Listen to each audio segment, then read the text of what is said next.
अच्छा जी, बिस्मिल्लाहिर्रहमानिर्रहीम। Cash flow का एक क्वेश्चन करना है आज हमने। तो ये कि कैश फ्लो की प्रैक्टिस हो जाएगी, कैश फ्लो में चीज़ें कैसे जाती हैं उसके लिए एक छोटा सा क्वेश्चन है। अभी इसको ज़रा सिंपल लेवल के ऊपर, वैसे इतना सिंपल नहीं है ये भी क्वेश्चन, लेकिन अच्छा क्वेश्चन है कैश फ्लो को समझने के लिए। आपकी बुक का क्वेश्चन है एग्जाम्पल 17। एग्जाम्पल 17 में हॉट सॉस लिमिटेड के नाम से ये क्वेश्चन आपको नज़र आ रहा है। अगर आप पढ़ सकें तो हॉट सॉस क्वेश्चन में उसने बैलेंस शीट दी होती है, जैसे कि मैंने बताया था कैश फ्लोज में उसने जब भी बैलेंस शीट दी होगी तो दो बैलेंस शीट्स दी होंगी, इस साल की और पिछले साल की। हमारा साल कौन सा है, 2015, और हमारे साथ उसने पिछले साल की भी बैलेंस शीट दी होती है ताकि हम जो रिक्वायर्ड इंफॉर्मेशन है उसे कैलकुलेट करने में आसानी हो हमारे लिए। इसमें देखिए साथ साथ जो इन्फॉर्मेशन आपको बैलेंस शीट में चाहिए वो दी हुई है। प्लांट एंड मशीनरी दी हुई है नॉन करंट एसेट में, उसकी एक्यूमुलेटेड डेप्रिसिएशन दी हुई और साथ कैरिंग अमाउंट भी दी हुई है। देखिए ये इन्फॉर्मेशन जो है, ये इन्फॉर्मेशन इसलिए ज़रूरी होती है, एक तो ये देखें कि कॉस्ट भी दी हुई है और एक्यूमुलेटेड डेप्रिसिएशन भी दी हुई है। तो हमने देखना, सबसे पहले तो ये देखना है हमें एसेट का अकाउंट कौन सा बनाना पड़ेगा, कॉस्ट पे बनाना पड़ेगा या कैरिंग वैल्यू पर बनाना पड़ेगा, अगर हमने अपने डेप्रिसिएशन कैलकुलेट करनी है या एडिशंस कैलकुलेट करनी है। आपको याद होगा कल मैंने नॉन करंट एसेट के अकाउंट बनवाए थे, तो नॉन करंट एसेट का अकाउंट बनाते हुए मैंने कहा था नॉन करंट एसेट का अकाउंट बनाने के लिए जो चीज़ हमें चाहिए होगी उसमें नॉन करंट एसेट की इंफॉर्मेशन जो चाहिए होती है, एक डेप्रिसिएशन चाहिए होती है, एडिशंस चाहिए होती हैं, सेल प्रोसीड्स चाहिए होती है और डेप्रिसिएशन चाहिए होती है, और उसका गेन या लॉस चाहिए होता है डिस्पोजल के ऊपर। तो ये चार चीज़ों में से एडिशंस फाइंड आउट करने के लिए हमें आमतौर पर एसेट का अकाउंट बनाना पड़ता है, या डेप्रिसिएशन फाइंड आउट करने के लिए भी कभी कभी कैरिंग वैल्यू पर अकाउंट बनाना पड़ जाता है। तो एक तो ये इंफॉर्मेशन जो ये अवेलेबल है, इससे पता चल रहा है कि दोनों तरह से ये अकाउंट बन सकता है, क्योंकि एसेट कॉस्ट पर भी दिया हुआ और कैरिंग वैल्यू पर भी दिया हुआ है। यानी इसका ओपनिंग बैलेंस कॉस्ट पर भी दिया है और उसका ओपनिंग बैलेंस कैरिंग वैल्यू पर भी दिया और कॉस्ट पर भी दिया हुआ है। राइट, पहला तो ये चीज, तो हम दोनों तरह से ये बना सकते हैं। दूसरा, नीचे करंट एसेट्स दिए हैं, करंट एसेट्स में इन्वेंट्री, रिसीवेबल और बैंक है। ये इन्वेंट्री और रिसीवेबल आपको याद होगा, हमने सिर्फ इनकी मूवमेंट लिखनी होती है, बढ़े या कम हुए, यहीं से पता चल रहा है कि हमारी इन्वेंट्री जो थी फॉर एग्जांपल 2014 में 203 थी, 2015 में 843 की हुई। इसका मतलब है मेरी इन्वेंट्री बढ़ रही है।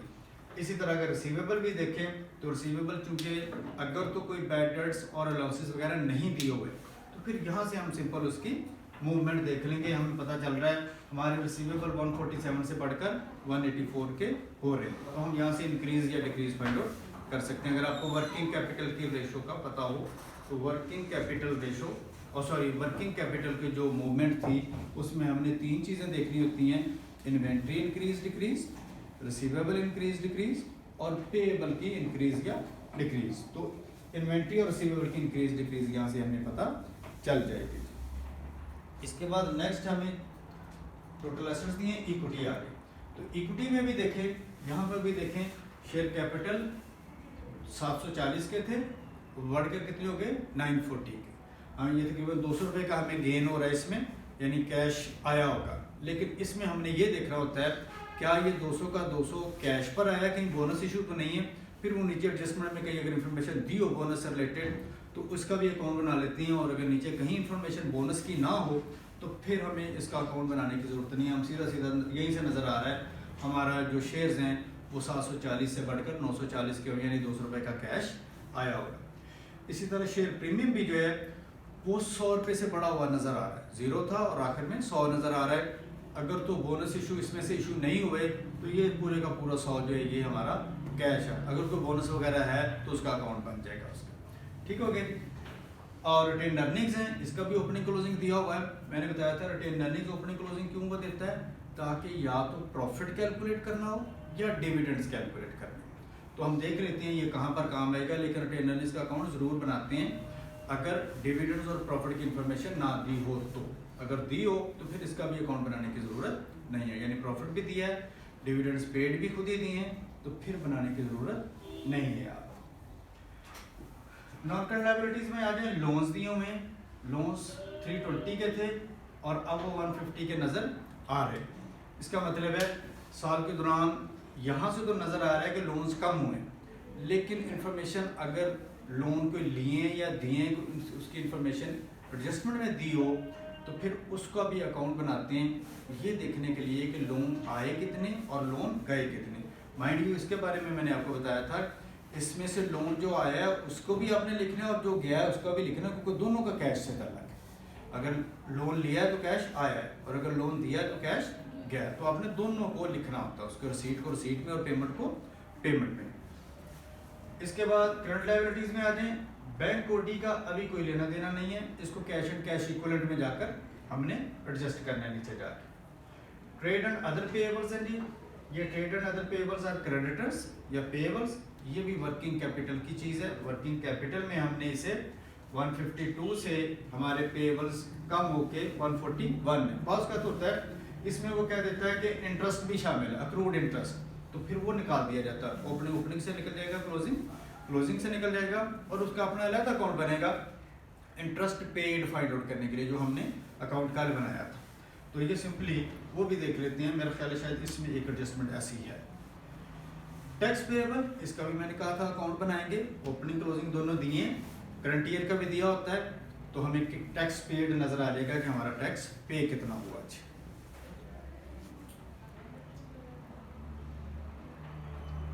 अच्छा जी, ये नीचे उसने इंफॉर्मेशन दी हुई है इनकम स्टेटमेंट की, पीबीटी दिया हुआ है। देखिए पीबीटी दिया, इसका मतलब है रिटेन अर्निंग्स का अकाउंट हमें पीबीटी के बनाने के लिए यूज करने की जरूरत नहीं है, क्योंकि प्रॉफिट बिफोर टैक्स उसने खुद दिया हो। टैक्सेशन फॉर द ईयर दिया, आपको याद होगा टैक्स का अकाउंट बनाने के लिए करंट ईयर का टैक्स चाहिए होता है, ओपनिंग क्लोजिंग ऊपर से मिल जाएंगे, टैक्स यहाँ से मिल जाएगा, टैक्स पेड ऑटोमेटिकली कैलकुलेट हो सकता है हमारा। तो इसके नीचे उसने कुछ एडजस्टमेंट्स दी हुई हैं, वो भी देख लेते हैं जी वन बाय वन एडजस्टमेंट क्या क्या है। लें जी, पहली एडजस्टमेंट कहते हैं the only loan raised during the year was a 5-year bank loan amounted to ₹65,000। Loan का अकाउंट बनाते हुए मैंने आपको कहा था ना कि लोन का ओपनिंग क्लोजिंग तो ऊपर दिया होता है। कोई एक इन्फॉर्मेशन अगर लोन लेने की दी हुई है तो हम अकाउंट से जितना लोन पे किया वो क्लोजिंग फिगर निकाल सकते हैं। यहाँ पर जैसे उसने कहा कि लोन रेज किया गया यानी लोन लिया है हमने, तो इसका मतलब है जो अकाउंट हम बनाएंगे वहाँ से हमें क्या इन्फॉर्मेशन मिलेगी, अकाउंट हमने लोन पे कितना किया। तो लेने वाला एज रिसीट 65,000 एज रिसीट और अकाउंट से मिल जाएगा पे कितना, तो दोनों हम लिख सकते हैं। दूसरी interest charge during the year was 1,56,000। Interest expense भी चाहिए होता है ना इंटरेस्ट पेड निकालने के लिए, आपको याद होगा यहाँ पर अगर आपको याद हो तो पहले interest paid interest for the year जो है वो पूरे का पूरा एड बैक कर दिया जाता है और आखिर में जाकर देखा जाता है कि इंटरेस्ट पे कितना हुआ। तो जितना इंटरेस्ट पे हुआ होगा उसके लिए अकाउंट बनाना पड़ता है। अकाउंट बनाने के लिए ओपनिंग इंटरेस्ट, क्लोजिंग इंटरेस्ट और करंट ईयर का इंटरेस्ट चाहिए। ओपनिंग क्लोजिंग ऊपर से मिल जाएंगे आपको, अगर आपको याद होगा ऊपर मैंने बताया था कि पेएबल में कहीं ना कहीं लिखा होता है, और यहाँ पर भी देखें आगे ही उसने इंफॉर्मेशन दे दी। कहते हैं इंटरेस्ट अक्रूड यानी interest payable included in the trade and other payables, वो जो ऊपर ट्रेड एंड अदर पेएबल्स हैं कहता है उसमें इंक्लूडेड है इंटरेस्ट पेएबल भी कितना 24 रुपए का, और जो लास्ट ईयर था वो कितना था 54, यानी opening balance of the accrued interest is 54 and closing balance is 24। लेकिन ये दोनों कहाँ शामिल हैं, क्रेडिटर्स के अकाउंट में। तो हम क्रेडिटर्स से पहले ये निकाल देंगे, इनका अलग अकाउंट बना देंगे और जो बच जाएगा उनकी अब हम मूवमेंट सिंपली चेक कर लेंगे। थर्ड इंफॉर्मेशन उसने बताया कि depreciation charge during the year amounted to ₹401। Depreciation भी हमें चाहिए होती है ना, डेप्रिसिएशन एक्सपेंस, तो डेप्रिसिएशन एक्सपेंस उसने खुद दे दिया। इसका मतलब है हमें डेप्रिसिएशन के लिए कोई अकाउंट बनाने की जरूरत नहीं है, अब एडिशन के लिए शायद बनाने की जरूरत पेश आ जाए आपको। नेक्स्ट कम्स जी during the year plant which originally cost ₹69,000 was disposed of for ₹41,000। कहते हैं जी एक प्लांट जिसकी ओरिजिनल कॉस्ट 69,000 थी वो कितने का बिक गया 41,000 का। यहाँ पर एक प्रॉब्लम आता है कि हमें यहाँ पर गेन या लॉस चाहिए, लेकिन गेन या लॉस के लिए तो हमें कैरिंग वैल्यू चाहिए। जो एसेट बिक रहा है उसकी कैरिंग वैल्यू चाहिए। उसने ये बता दिया कि बिका कितने का, उसने ये बता दिया कॉस्ट कितनी है, उसने ये नहीं बताया कि इसकी डेप्रिसिएशन कितनी है। तो जिसकी डेप्रिसिएशन है वो कैलकुलेट की जा सकती है डेप्रिसिएशन के अकाउंट से। डेप्रिसिएशन के अकाउंट में ओपनिंग प्लस करंट ईयर वो भी दी है, क्लोजिंग भी दी है। तो जो आंसर आएगा वो ऑटोमेटिकली आ जाएगा डिस्पोजल की डेप्रिसिएशन। तो जैसे डिस्पोज ऑफ हुआ तो 69,000 माइनस जो उसकी डेप्रिसिएशन है वो माइनस करेंगे तो कैरिंग वैल्यू आ जाएगी। तो कैरिंग वैल्यू से हमने डिफरेंस लेना होता है बिका कितने का, तो वो गेन या लॉस भी यहाँ से कैलकुलेट किया जा सकता है। Next comes dividend declared and paid during the year was ₹2,30,000। Dividend भी उसने खुद बता दिया जी, पीबीटी भी उसने खुद बता दिया। इसका मतलब है रिटेन्ड अर्निंग्स का अकाउंट बनाने की ज़रूरत नहीं है। रिटेन्ड अर्निंग्स के अकाउंट बनाने की कब जरूरत आमतौर पर पेश आती है, जब या उसने प्रॉफिट ना दिए हों या उसने डिविडेंड्स ना दिए हों। उसने पीबीटी भी खुद दिया हुआ है और डिविडेंड भी दिया हुआ है। इसका मतलब है हमें डिविडेंड का अकाउंट बनाने की भी ज़रूरत, रिटेन्ड अर्निंग्स का अकाउंट बनाने की भी ज़रूरत नहीं। राइट जी, ले जी ये इन्फॉर्मेशन मैंने आपके सामने सारी रख दी। ये हॉट सॉस अपना क्वेश्चन अपने सामने रखते हैं, ज़रा लाइट्स ऑन करें, मैं इसको सॉल्व करके दिखाता हूँ जी प्लीज।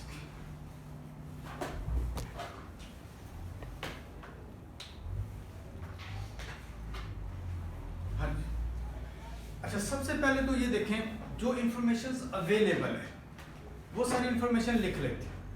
जो इंफॉर्मेशन अवेलेबल है क्वेश्चन में वो लिख लेते हैं, जो कैलकुलेट करनी है उसका हम अकाउंट बना लेंगे। राइट, देखिए सबसे पहले हम शुरू करते हैं ऑपरेटिंग एक्टिविटी से। इस क्वेश्चन में ऑपरेटिंग एक्टिविटी में सबसे पहले मुझे चाहिए PBT. PBT is already given. अगर आप मुझे लिखवा सकें तो इसको जरा पकड़ो और मुझे इसकी इंफॉर्मेशन लिखवाना शुरू करो। जरा पीबीटी देखें, सबसे पहले नीचे इनकम स्टेटमेंट में पीबीटी लिखा हो 1195। जरा 3 जीरो हटा लीजिएगा, इसके 3 जीरो है वो हटा कर 1195 is the PBT, sorry, PBT के सामने 1195 नेक्स्ट इज डेप्रिसिएशन। डेप्रिसिएशन की इंफॉर्मेशन उसने खुद दी हुई है। डेप्रिसिएशन फॉर द ईयर चाहिए ना, नीचे एडजस्टमेंट में देखें डेप्रिसिएशन उसने खुद बताई 401 ऐड हो गया ना जी, ऐड कर। नेक्स्ट मुझे चाहिए जी बैड डेट्स। बैड डेट्स की इंफॉर्मेशन इस क्वेश्चन में उसने नहीं दी, मैं नहीं लिख रहा। नेक्स्ट मुझे इंफॉर्मेशन चाहिए लॉस ऑन डिस्पोजल या गेन ऑन डिस्पोजल। ये निकाली जा सकती है, अभी मैंने डिस्कस किया, लेकिन इसके लिए अकाउंट बनाना पड़ेगा। अब इस इंफॉर्मेशन को हम छोड़ रहे हैं। प्रोविजंस नहीं दी हुई थी उसने, ना ओपनिंग प्रोविजन दी है लॉसेस, ना क्लोजिंग दी है। अगर दिए होते तो मैं दोनों का डिफरेंस लेके यहाँ लिख देता। इंटरेस्ट एक्सपेंस लेकिन उसने दिया हुआ है। Interest expense for the year वो कितना है, आई थिंक 156। नीचे एडजस्टमेंट में 1,56,000 है ना, 156 में उसको ऐड कर देता हूँ। राइट, यहाँ पर मैंने ओपनिंग क्लोजिंग नहीं लिखना चाहिए, वो कहाँ पर जाके आएगा नीचे। यहाँ पर सिर्फ जो करंट ईयर का इंटरेस्ट है सिर्फ वो लिखा जाएगा। इसके सामने मैंने लिखवाया भी था interest expense only for current year, तो करंट ईयर का 156 सामने लिख दिया जाएगा। यहाँ तक बात क्लियर है? ओके, नेक्स्ट आइए। नेक्स्ट मुझे चाहिए movement in the receivable and inventory and payable. Receivable पहले मुझे बताएं, इंक्रीज हो रहा है डिक्रीज हो रहा है? इंक्रीज हो रहा है। कितने से? 130 कितने का? ओनली 37 से इंक्रीज हो रहा है। इसका मतलब है मैं इसे माइनस शो करूंगा। अगर रिसीवेबल बढ़ रही हो तो फिर ये माइनस शो किया जाता है, डिक्रीज। अच्छा जी, और इन्वेंटरी जी बढ़ रही कम हो रही? बढ़ रही है। ये भी अगर बढ़ रही है तो ये भी माइनस होगी कितने से? 640 से। ये भी माइनस होगी क्योंकि दोनों बढ़ रही हैं, तो बढ़ी हुई दोनों अमाउंट उसको उसके सामने लिख दिया जाएगा। तो जो डिक्रीज हो रही है ये भी नहीं आएगी और जो डिक्रीज इन रिसीवेबल है ये भी नहीं आएगी। फिर जी पेएबल आ जाए। पेएबल की इंफॉर्मेशन भी नीचे दी हुई है, लेकिन पेएबल की इंफॉर्मेशन इंक्रीज निकालने के लिए डिक्रीज पहले ओपनिंग में से ओपनिंग अक्रूड इंटरेस्ट निकालने और क्लोजिंग में से क्लोजिंग अक्रूड इंटरेस्ट निकालने, ताकि उन्हें हम अलग से ट्रीट करें। तो जो बाकी बचेगा उसका पेएबल की मूवमेंट मुझे बता दे जरा। पहले ओपनिंग में से ओपनिंग निकालें अक्रूड इंटरेस्ट और क्लोजिंग में से क्लोजिंग निकालें। नीचे बताया होगा ना पेएबल ओपनिंग कितना दिया हुआ है पेएबल का 141 141 में देखिए नीचे इंटरेस्ट ओपनिंग कितना दिया हुआ अक्रूड पेएबल 24 वो निकाल दे 24 117 और जो क्लोजिंग दिया हुआ वो कितना दिया हुआ है 152 152 में से जो क्लोजिंग इंटरेस्ट है वो निकाल दे 54 तो पीछे कितना बचा 90 अब इन दोनों का वो दे क्योंकि मुझे यहाँ पर प्योरली पेएबल की मूवमेंट चाहिए 90 19 जी या 90 19 इंक्रीज हो रहा है डिक्रीज हो रहा है इंक्रीज इंक्रीज हो रहा है तो 19 ऐड हो जाएगा इस पॉइंट की समझ नहीं लगी देखिए मुझे बेटा यहाँ पर चाहिए पेएबल में इंक्रीज हुआ या डिक्रीज हुआ पेएबल ओपनिंग कितना नजर आ रहा है 152 में कहता है कि इंटरेस्ट पेएबल भी शामिल है उसने नीचे कहा ना एडजस्टमेंट में नीचे एडजस्टमेंट में कहा ना उसने कि अक्रूड इंटरेस्ट इसमें शामिल है पेएबल एंड अदर पेएबल्स में ठीक इसका मतलब है इसमें से मुझे वो निकाल देना चाहिए जो पिछले दिया वो निकाल देना चाहिए मेरे का 24 क्या है कितने का जितना 24 यहाँ पर शायद दिया हुआ एडजस्टमेंट 2 में एडजस्टमेंट 2 में देखिए उसने कहा जो ओपनिंग ये जो पेएबल्स हैं इसमें ओपनिंग में 24 शामिल है और क्लोजिंग में 54 शामिल है तो इसका मतलब है मैं जब पेएबल लिखने लगूंगा तो पेएबल लिखते हुए मुझे ओपनिंग पेएबल में से ओपनिंग अक्रूड इंटरेस्ट निकालना है और क्लोजिंग में से क्लोजिंग अक्रूड इंटरेस्ट निकालना है क्योंकि उसे मैंने अलग ट्रीट करना है मैं उसको तो नहीं शामिल कर सकता ना तो वो निकालते हैं इसमें से कितना भी आया अफसा सर मुझे लग रहा है मैंने गलत बता दिया ये गलत बता दिया वो फिगर थोड़ी सी आगे पीछे हो गई ये बता दिया गलत अच्छा तो कोई बात नहीं ये देखें सही कर लें नहीं इसका अकाउंट बनाने की जरूरत नहीं 43 पेएबल में इंक्रीज हो रहा है increase in payable after accruals यानी पेएबल में से अक्रूड इंटरेस्ट निकाल दिया ओपनिंग में से और क्लोजिंग में से भी निकल गया तो जो बाकी बचेगा उसकी मूवमेंट ये नजर आएगी आपको राइट जी अच्छा इसके बाद और इंफॉर्मेशन इंटरेस्ट पेड मैं कैलकुलेट कर सकता हूँ टैक्स पेड में कैलकुलेट कर सकता हूँ राइट जी इधर आ जाइए और जो इंफॉर्मेशन जो गिवन है सिर्फ अभी वो लिख रहे हैं जो अकाउंट्स बनने हैं वो मैं अभी नहीं बना रहा सेल प्रोसीड्स दिए हुए हैं उसने sale proceeds of the non current asset उसने बताया हुआ है एडजस्टमेंट नंबर 4 में during the year a plant which originally cost 69000 was disposed of for rupees 41000 तो सेल प्रोसीड्स कितने हुए 41 मैं इधर लिख देता हूं जी 41 माशाल्लाह मैं सबके जवाब में सोने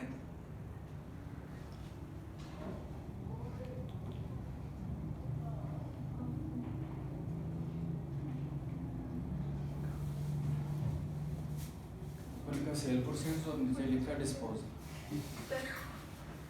ठीक है तो जो सेल प्रोसीड्स है वो कितनी है 41 के तो इसका मतलब है जो जितने का बिका है उतने का लिख दें ठीक है उतने का मैंने लिख दिया इन्वेस्टमेंट इनकम नहीं दी हुई मैं भी नहीं लिख रहा परचेज अभी निकल आती है अभी नहीं है लेकिन निकाली जा सकती नीचे आ जाए इंक्रीज इन शेयर जी बेटा 3 इरेज करके 1 लिख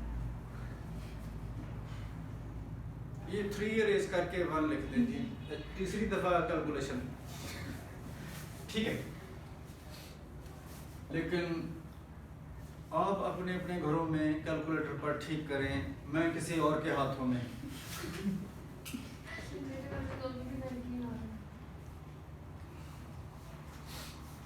मुझे बताएं जी अभी कर लेते अच्छा जी नेक्स्ट आ जाए जरा इधर जी फाइनेंशियल एक्टिविटी में नेक्स्ट थिंग मुझे चाहिए increasing share capital decreasing share capital चूंकि बोनस शेयर की कोई इंफॉर्मेशन नहीं है बोनस शेयर की कोई इंफॉर्मेशन नहीं है तो इसका मतलब है आप देखें साल के शुरू में शेयर कैपिटल कितना था और साल के आखिर में शेयर कैपिटल कितना है साल के शुरू में शेयर कैपिटल कितना था जी 740 और आखिर में कितना है इसका मतलब है 200 रुपए से मेरा शेयर कैपिटल बढ़ा होगा क्योंकि बोनस शेयर की कोई इंफॉर्मेशन नहीं इसका मतलब है सारे के सारे कैश पर इसी तरह शेयर प्रीमियम भी देखिए शुरू में 0 था और आखिर में कितना है 100 इसका मतलब है 200 रुपए का शेयर कैपिटल बढ़ा है और 100 रुपए का शेयर प्रीमियम बढ़ा है तो टोटल कितना इनफ्लो हुआ 300 रुपए का तो मैं 300 रुपए लिख देता हूँ 300 रुपए का इनफ्लो हुआ अगर बोनस शेयर की भी इंफॉर्मेशन होती तो मैं इसका भी अकाउंट बनाता, लेकिन यहाँ पर मुझे इसका अकाउंट बनाने की जरूरत नहीं है। इसका मतलब है डिक्रीज नहीं हुआ। डिविडेंड पेड की उसने इंफॉर्मेशन दी हुई है। Dividend declared and paid during the year was 230, उसने खुद बताया हुआ जी, सबसे आखिरी एडजस्टमेंट।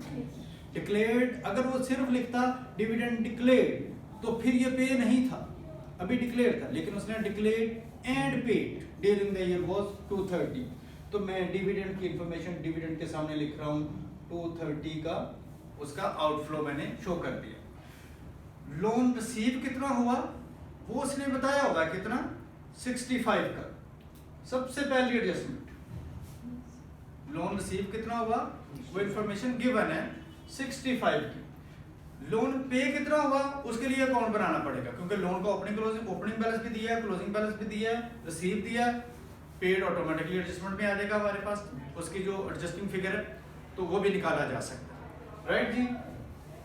जो अवेलेबल फिगर थी वो मैंने लिख ली। अब मुझे कौन कौन सी इंफॉर्मेशन चाहिए जो मैं कैलकुलेट कर सकता हूँ। सबसे पहले मुझे नॉन करंट एसेट का अकाउंट बनाना है ताकि मैं एडिशंस फाइंड आउट कर सकूं। नॉन करंट एसेट का अकाउंट मुझे चाहिए ताकि मैं एडिशन का फैसला कर सकूं। नॉन करंट एसेट किस पर बनाएं जी? Cost per. किस पर बनाना है? Cost per. देखिए कॉस्ट पर जब बनाएंगे तो कॉस्ट में मुझे ओपनिंग कितना जी दिया होगा। अब सब चीजें कॉस्ट पर लिखनी है आपको। 2700 तीन जीरो मिटा देना चाहिए। अच्छा, एडिशंस हमने बैलेंसिंग फिगर फाइंड आउट कर दी। एसेट रीवैल्यू तो नहीं हुआ साल के दौरान। इक्विटी में जाकर देखें रिवैल्यूएशन नजर आ रही है। इक्विटी में जाकर देखें रिवैल्यूएशन नजर नहीं आ रही, इसका मतलब है एसेट रीवैल्यू नहीं हुआ जी साल के दौरान। अगर हुआ होता तो कहां पर नजर आता? आप इक्विटी में जाते शेयर कैपिटल शेयर प्रीमियम के नीचे लिखा होता रिवैल्यूएशन। वो पिछले साल ऐसे लिखा 100, अगले साल नजर आ रहा है 300, इसका मतलब है 200 रुपए से रिवैल्यू हुआ होता है इस साल में, हम 200 रुपए यहाँ पर लिख देते हैं। अगर कहीं इंफॉर्मेशन नजर ना आए तो आप बैलेंस शीट में जाकर देखें। अगर बैलेंस शीट में भी ना जाए फिर इनकम स्टेटमेंट में जाकर देखें, नेट प्रॉफिट के आखिर में भी तो लिखा होता है नेट प्रॉफिट एड रिवैल्यूएशन। तो ये दो जगह से आपको मिल सकता है। वहां पर भी ना मिले तो फिर एडजस्टमेंट में वो खुद बता देता है साल के दौरान एसेट इतने से रिवैल्यू। तो रिवैल्यूएशन की इंफॉर्मेशन नॉर्मली सामने दी होती है, ना दी हो तो फिर आखिरी हरवाई होता है कि उसका अकाउंट भी बना लेते हैं, लेकिन वो इतना जालिम नहीं है, शायद आपसे ऐसा कभी ना करवाए, राइट। इस केस में वी हैड नो रिवैल्यूएशन। ठीक हो गया जी। इसके बाद नेक्स्ट मुझे क्या चाहिए जी? डिस्पोजल। ऐसे डिस्पोजल हुआ जी कोई? 69 जो हुआ वो कितने का था? 16। कॉस्ट पर लिखना है। 41 का वो बिका था, कितने का वो था? 69,000 या 69? ओनली 69। इम्पेयरमेंट नहीं हुई। ठीक हो गया जी। और आखिर में आ जाएगा क्लोजिंग बैलेंस। अच्छा, इम्पेयरमेंट मुझे दी नहीं हुई थी और मैं डेप्रिसिएशन इसलिए नहीं लिख सकता क्योंकि एसेट किस पर बन रहा है? अगर कैरिंग वैल्यू पर बन रहा था तो यहाँ पर डेप्रिसिएशन भी आता। क्लोजिंग बैलेंस कितना है जी? क्लोजिंग बैलेंस गिवन है। ओपनिंग 3831 राइट हो गया जी। ये दिए हैं दोनों बैलेंस शीट में, 2014 की बैलेंस, 2015 की बैलेंस। 2014 का क्लोजिंग हमारा ओपनिंग होगा और 2015 हमारा अपना साल है। अब देखेंगे हमारे पास ये भी है, ये भी है, ये भी है। जो बैलेंस आएगा वो क्या आएगा? एडिशन आएगा कि इतना हमने परचेज किया साल के दौरान। जी प्लीज बता दीजिए जरा। 3831 प्लस 69 माइनस 2700 1200। लो जी, यही चाहिए था ना हमें। कहां पर? यहां पर मैंने 1200 के एसेट साल के दौरान खरीदे। क्लियर हो गई जी बात? अच्छा जी, नेक्स्ट इंफॉर्मेशन मुझे चाहिए इसी से रिलेटेड कि जो इससे 4 इंफॉर्मेशन चाहिए होती है ना मुझे एसेट से रिलेटेड। कौन कौन सी? एसेट खरीदा कितने का, डेप्रिसिएशन लिख दी, सेल प्रोसीड्स लिख दिए। एक और चीज चाहिए जी, एसेट डिस्पोज ऑफ हुआ तो या गेन दिया होगा या लॉस दिया होगा। उसने कहा मेरा एसेट 4100 का बिका है, था वो कितने का ये नहीं था, यानी उसकी कैरिंग वैल्यू। जो 69,000 है दैट इज कॉस्ट। हम कैरिंग वैल्यू से देखते हैं या कॉस्ट से देखते हैं गेन या लॉस? कैरिंग वैल्यू से। लेकिन उसने क्या दी हुई है? कॉस्ट दी हुई है। इसका मतलब है अगर मुझे जो एसेट बिका है इसकी डेप्रिसिएशन पता चल जाए तो मैं कैरिंग वैल्यू फाइंड आउट कर सकता हूँ। उसके लिए क्या करें, यहाँ पे क्यूमुलेटेड डेप्रिसिएशन का अकाउंट बनाया करें। ये बहुत फ्रीक्वेंटली ऐसी आपसे कैलकुलेट करवाता है। क्यूमुलेटेड डेप्रिसिएशन से आप डेप्रिसिएशन भी फाइंड आउट कर सकते हैं और डिस्पोजल की डेप्रिसिएशन भी फाइंड आउट कर सकते हैं। जैसे देखिए ओपनिंग भी गिवन है, डेप्रिसिएशन फॉर द ईयर भी गिवन है, क्लोजिंग भी गिवन है, तो फिर आंसर क्या आ जाएगा, जो एसेट बिका उसकी डेप्रिसिएशन। ओपनिंग बता दीजिए 748 बैलेंस शीट में गिवन है। डेप्रिसिएशन फॉर द ईयर उसने खुद दी हुई है जी, कितनी 401 की डेप्रिसिएशन फॉर द ईयर उसने खुद दी हुई है। क्लोजिंग कितनी 1125 देखें तो ये प्लस ये माइनस ये करेंगे तो जो आंसर आएगा वो आपकी डेप्रिसिएशन फॉर दी कितने 24। इसका मतलब है जो मेरा 69 वाला एसेट था वो दरअसल कितने से डेप्रिशिएट हो चुका था 24 से, तो बिका कितने का 41 का। 69 माइनस 24 इज 45, तो मैं कह सकता हूँ मेरा 45 वाला एसेट कितने का बिका 41 का। लॉस हुआ गेन हुआ, 45 वाला एसेट 41 का बिका, लॉस हो गया। तो जो लॉस है 4 रुपए का, मैं कहाँ लिखूंगा, लॉस ऑन डिस्पोजल ऑफ 4 रुपए विल बी एडेड, राइट। तो जो एसेट से मुझे रिलेटेड इंफॉर्मेशन चाहिए थी वो सारी की सारी मैंने लिख दी थी। अब यहाँ से शुरू हो जाते हैं नियम। ये सारी इंफॉर्मेशन पूरी हो गई, ये सारी इंफॉर्मेशन पूरी होगी। इंटरेस्ट पेड और टैक्स पेड चाहिए, इंटरेस्ट पेड और टैक्स पेड का अकाउंट बना लेते हैं।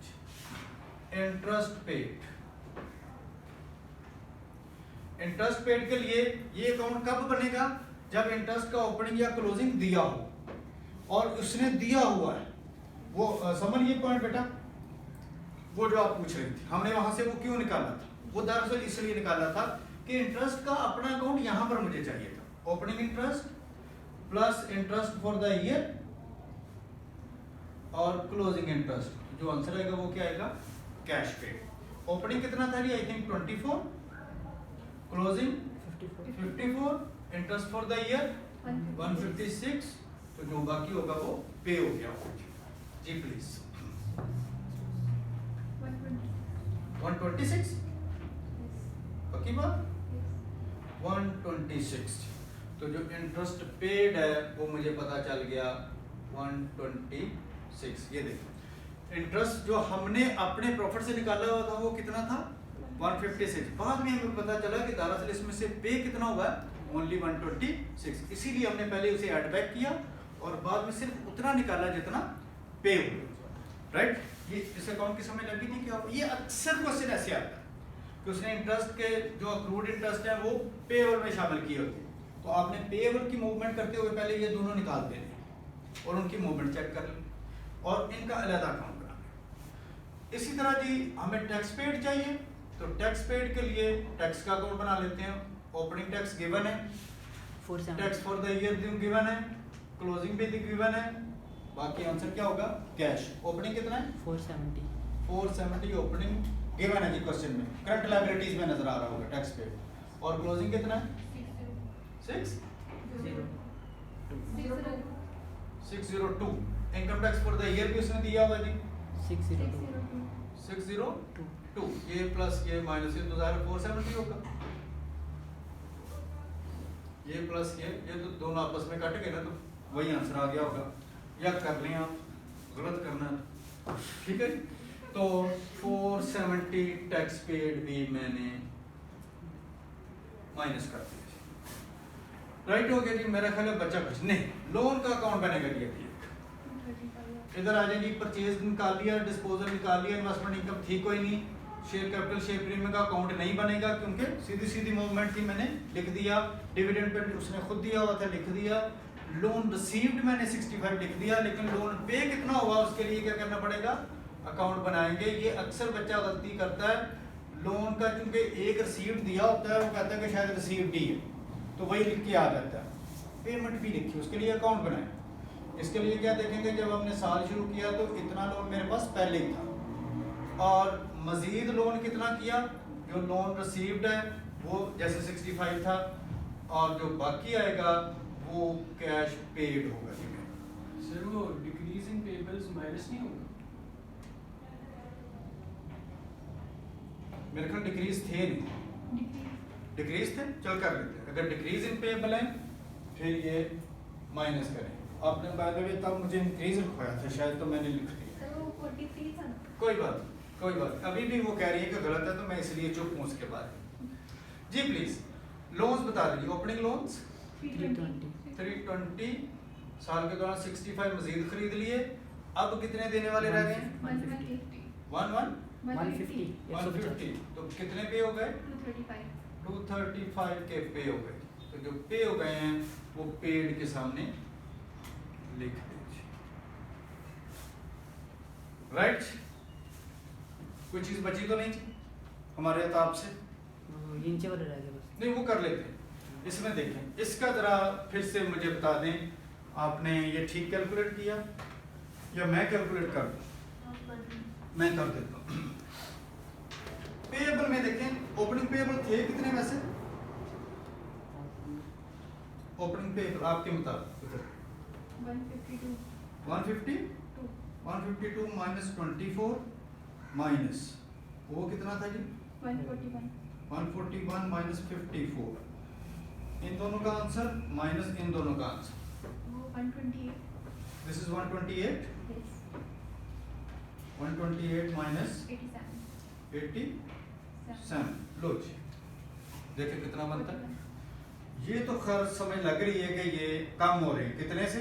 41 से। इसका मतलब है जी पहली दफा ठीक कैलकुलेट किया, राइट? अब आप ठीक कर।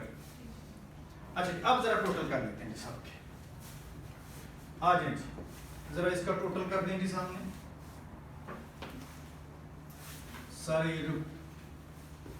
यहां से लेके यहां तक।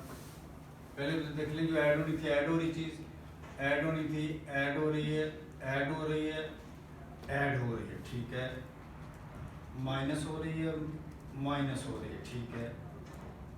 माइनस हो रही है, माइनस हो रही है, माइनस हो रही है, ठीक है। 442 प्लस या माइनस? प्लस। इसका मतलब है ये कैश इनफ्लो है, ऑपरेटिंग एक्टिविटी से मुझे कैश इनफ्लो मिल रहा है। ये भी बता दें जी जरा। 1159 आउटफ्लो। इसका मतलब है यहाँ पर आउटफ्लो हो रहा है, कैश जा रहा है। इसका भी बता दें जी। पूरा 100 ऑफ माइनस। इसका मतलब है जी यहाँ पर मेरा कैश जा रहा है। पता नहीं यार, मतलब व्हाट इज दिस यार, राइट जी। अब जरा सारी एक्टिविटीज का टोटल कर लीजिए। 817 नेगेटिव।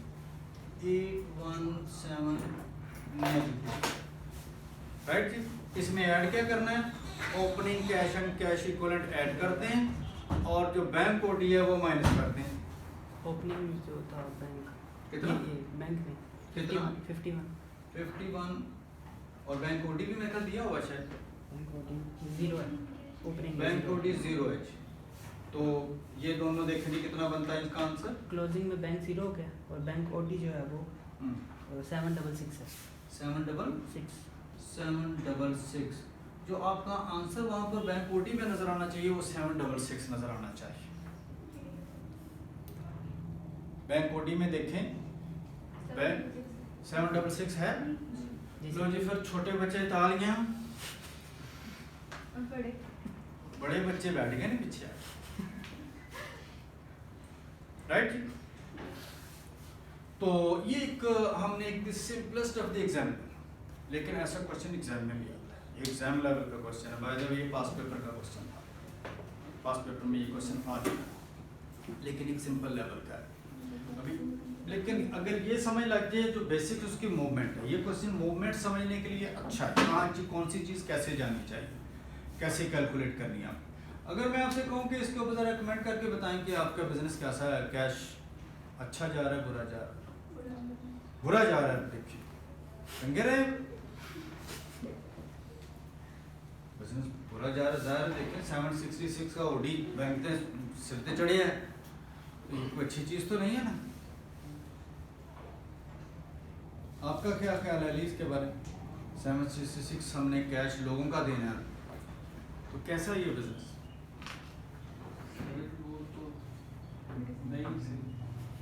ठीक नहीं है, ठीक। सामान आपका क्या ख्याल? 766 मिलियन 766 मिलियन का कर्जा चढ़ा हुआ सर क्यों? बेटा आपका क्या ख्याल है? Unable to comment sir. Unable to comment, नलायक। मैंने कहा भी पढ़ के आया करें।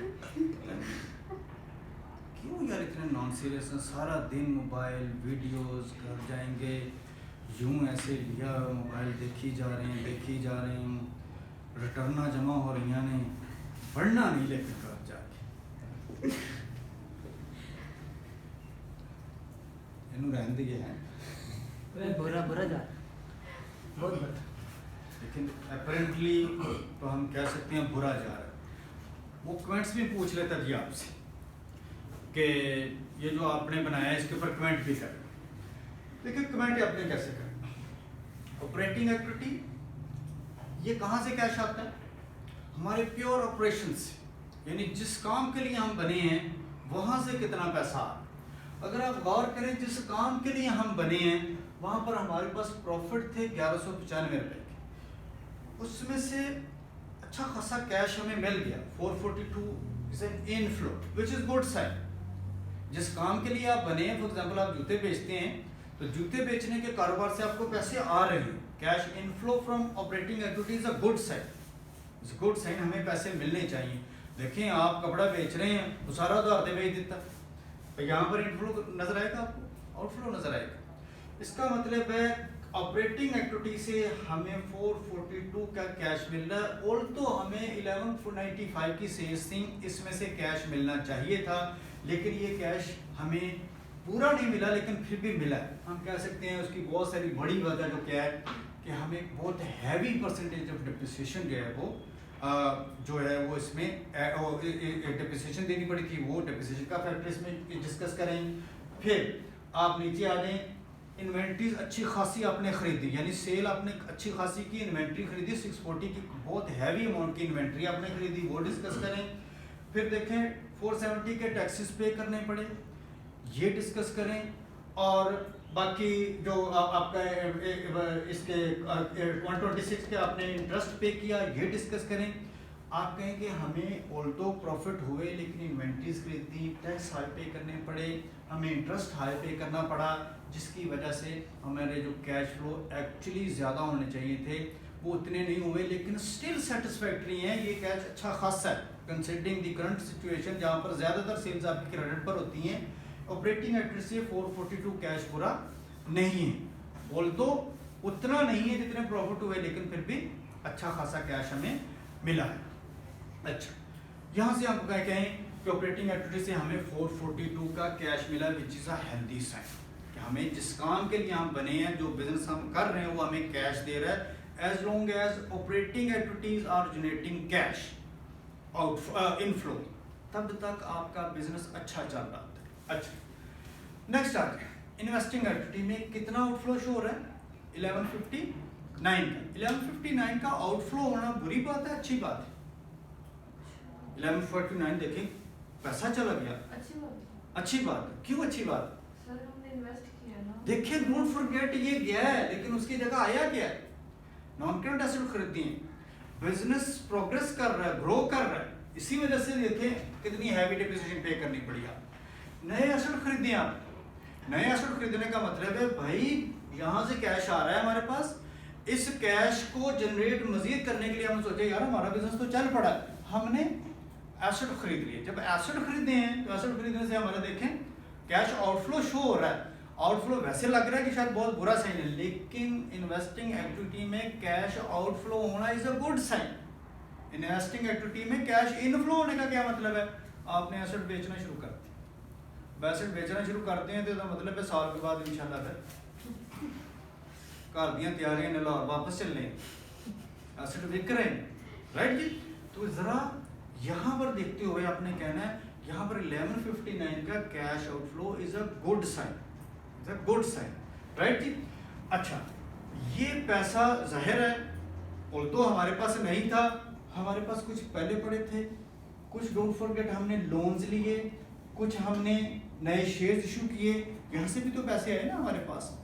लोन पे भी किए, लोन पे करने का भी मतलब है कि बिजनेस अच्छा चल रहा है यानी पे भी कर रहा है साथ। ठीक हो गया। Cash inflow outflow, inflow outflow. देखिए हमारी अगर फाइनेंसिंग एक्टिविटी में जाएं तो फाइनेंसिंग एक्टिविटी में हमारे पास कैश आउटफ्लो शो हो रहा है 100 रुपए का। कितना शो हो रहा है जी? 100 रुपए।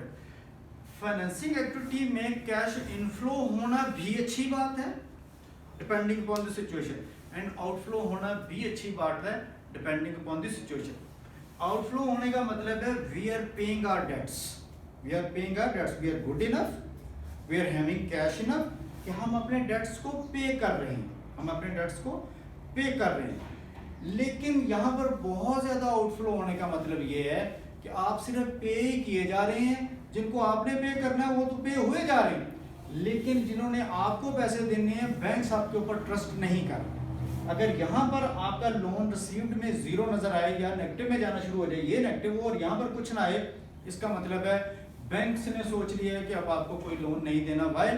Because you are going in loss. अगर यहाँ पर कुछ ना हो तो वो यहाँ पर भी आपको नहीं देंगे। ये देते हुए वो ये देखते हैं इसके पास कितने पैसे हमें देने। अगर आपकी जेब में पैसे हैं तो वो ये देंगे आप, अगर आपके पास पैसे नहीं हैं तो इसकी भी तो को आपने नहीं रखनी। और फिर बैंक से इसको भी देखते हैं, बैंक से इसको भी देखते हैं, इसको ये भी आदत है या नहीं आदत। लेकिन ना पैसे लेने की सिर्फ आदत हो और देने की आदत ना हो तो इसका मतलब है फिर ये पैसे नहीं देंगे। अच्छा दूसरी साइड जिनको शेयर्स बेचने हैं वो हमें हमारे शेयर्स खरीद रहे हैं, जिन्होंने लोन्स देने हैं वो हमें लोन्स दे रहे हैं। ठीक है, क्यों दे रहे हैं? जिनसे हमने जिनसे शेयर बेचे हैं उन्हें डोंट फॉरगेट हम अच्छे खासे पैसे पे कर रहे हैं। शेयर की कॉस्ट क्या होती है? डिविडेंड्स। अगर डिविडेंड्स पे हो रहे हैं इसका मतलब है शेयर होल्डर्स का कॉन्फिडेंस बढ़ता है कि यार ये हमें पैसे वापस कर रहे हैं, शेयर बिकेंगे। जिनसे लोन लेने हैं वो देखेंगे भाईजान ये कितना पे कर रहे हैं, और दूसरी चीज देखेंगे ये भी दे रहे हैं ये नहीं दे रहे। लोन से रिलेटेड क्या चीजें हैं? हमारे अपने पैसे वापस करेगा और उसकी जो कॉस्ट है वो वापस करेगा या नहीं करेगा। तो देखें वो कॉस्ट भी वापस कर रहा है 126 is a huge amount, interest भी पे कर रहा है and at the same time loan भी पे कर रहा है। तो हमें कह सकता हूँ बड़े आराम से कि ऑल्दो मेरा कैश जो ओवरऑल कैश है वो 766 का आउटफ्लो शो हो रहा है, लेकिन मैं इस अपने आउटफ्लो को बुरा नहीं कह सकता। मैं ये नहीं कह सकता कि मेरी कंपनी बुरी चल रही है। हाँ इसमें इंप्रूवमेंट है। आइडियल सिचुएशन इज कि इसे भी पॉजिटिव होना चाहिए और ऊपर की चीजें पॉजिटिव होनी चाहिए, लेकिन ये negative for a reason negative है, फॉर अ रीजन नेगेटिव है। इसमें देखें जो हैवी अमाउंट है खर्च किया हमने, कहां पर खर्च कर दी? एसेट खरीदने। इमेजिन फॉर अ मोमेंट हमने सिर्फ 400 रुपए के एसेट खरीदे होते हैं, 400 रुपए के एसेट खरीदे होते, वो भी अच्छी खासी अमाउंट, 400 मिलियन के एसेट खरीदे होते तो ये पॉजिटिव में चला जाता, इसने पॉजिटिव में चला जाना था, यानी मुमकिन है कुछ मिलियंस में जाता लेकिन ये पॉजिटिव में चला जाता। लेकिन चूंकि हमने हैवी अमाउंट यहाँ पर खर्च कर दी उसकी वजह से ये नेगेटिव जा रहा है। इसका नेगेटिव होना is still good sign. Why? क्योंकि ये negative mainly is because of the purchase of non current asset, and purchase of non current asset will ultimately lead towards the generation of revenues, sales, and this will ultimately lead towards higher cash flows from operations। और ये अगले साल फिर शायद यहाँ पर हमें ये एक साल खरीद लिए ना तो ये अगले शायद 10 साल चल जाएंगे, हमें शायद अगले साल ये खरीदने ना पड़े। तो ये जो लॉस है ये इधर फिर पॉजिटिव में जाना शुरू हो जाएगा। मुमकिन है अगले साल से ऑनवर्ड ये 2 साल बाद ये पॉजिटिव हो जाए अगर इसी तरह से हमारे रेवेन्यूज बढ़ते रहेंगे। तो मेन एक्टिविटी कौन सी होती है? यहाँ से कैश आना चाहिए, यहाँ पर कैश जाना चाहिए, यहाँ से भी कैश आना चाहिए, लेकिन डिपेंडिंग अपॉन द सिचुएशन। अगर हमें कैश आ रहे हैं जा रहे हैं और साथ साथ आ भी रहे हैं जा भी रहे हैं और जाते हुए इतना कोई 150 मिलियन का ऊपर नीचे है तो वो इतना कोई खास मैटर नहीं करता। बट व्हाट मैटर इज कि यहाँ से पैसे आने चाहिए और ये हमारे पास जनरेट होने चाहिए। राइट? आई होप आप इसको सम अप कर लेंगे। बेटा घर जाके आपने पढ़ना है। ये मैं देखें अभी भी आप देखें मोबाइल देख रहे हैं। सॉरी सर, ये हाँ हम सीरियसली कर दो या तो नहीं रिकॉर्ड हो